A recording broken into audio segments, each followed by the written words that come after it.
खासदार प्रणितीताई शिंदे यांच्या मार्गदर्शनाखाली व सोलापूर शहर युवक काँग्रेसच्या वतीने काँग्रेस नेते, लोकसभा विरोधी पक्षनेते राहुल गांधी यांच्यावर आक्षेपार्ह वक्तव्य करणाऱ्या केंद्रीय मंत्री रवनीत सिंग बिट्टू, राज्यसभा खासदार अनिल बोंडे, आमदार संजय गायकवाड, दिल्लीचे माजी आमदार तरविंदर सिंग मारवा यांच्यावर गुन्हा दाखल होण्यासाठी फौजा चावडी पोलीस ठाण्यात युवक काँग्रेस अध्यक्ष गणेश डोंगरे यांच्या नेतृत्वाखाली ठिय्या आंदोलन करण्यात आले। पोलिसांनी जबाब नोंदवून घेतला। गांधी कुटुंबियांनी देशासाठी त्याग आणि बलिदान दिले। देशविघातक शक्तींनी महात्मा गांधी, इंदिरा गांधी, राजीव गांधी यांचे बळी घेतले। आता पुन्हा गांधी संपवण्याची भाषा केली जात आहे। आमचे नेते राहुल गांधी यांच्यावर आक्षेपार्ह बेताल वक्तव्य करणाऱ्या चौघांविरुद्ध गुन्हा दाखल करून घेण्यासाठी पोलीस स्टेशनमध्ये ठिय्या आंदोलन करून घोषणाबाजी करण्यात आली। त्यानंतर वरिष्ठ पोलीस निरीक्षक अरविंद माने यांनी जबाब नोंदवून घेतला। यावेळी सोलापूर शहर काँग्रेसचे अध्यक्ष गणेश डोंगरे, माजी नगरसेवक विनोद दादा भोसले, प्रदेश सचिव महाराष्ट्र युवक काँग्रेस श्रीकांत वाडेकर, सोशल मीडिया प्रमुख तिरुपती परकीबंडला, अध्यक्ष महेश लोंढे, प्रवक्ते दाऊद नदाफ, शरद घुमटे, विवेक कन्ना, राजेंद्र शिरकुल, आकाश जांभळे, अजिंक्य पाटील, श्रीनिवास परकीबंडला, सुनील सारंगी, अजय जाधव, अक्षय दिल्लीवाले, शाहू सलगर, यासिन शेख, सूरज शिंदे, युवराज दोडमनी, सूरज कांबळे आदी पदाधिकारी मोठ्या संख्येने उपस्थित होते। आम्ही पौधा चौडी पोलीस स्टेशन येथे आलेलो आहोत।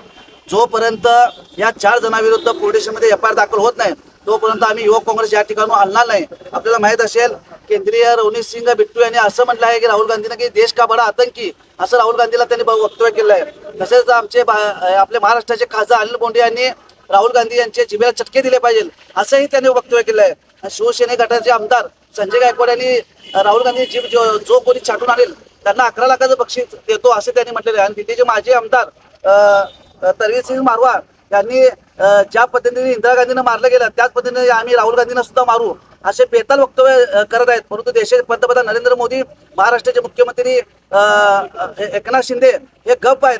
त्यामुळे आम्ही युवक काँग्रेसच्या वतीने माननीय खासदार प्रणितीताई शिंदे यांच्या मार्गदर्शनाखाली जोपर्यंत या 4 जणांविरुद्ध गुन्हा दाखल होत नाही तोपर्यंत या ठिय्या आंदोलनाला आम्ही थांबणार नाहीत। जोपर्यंत आणि हे एफआयआर दाखल झाले नाही तर पुढचे आंदोलन आम्ही दिवसभरामध्ये वेगवेगळ्या ठिकाणी करणार आहोत। ताज्या बातम्या पाहण्यासाठी प्राईम महाराष्ट्र न्यूज चॅनलला सबस्क्राईब करा।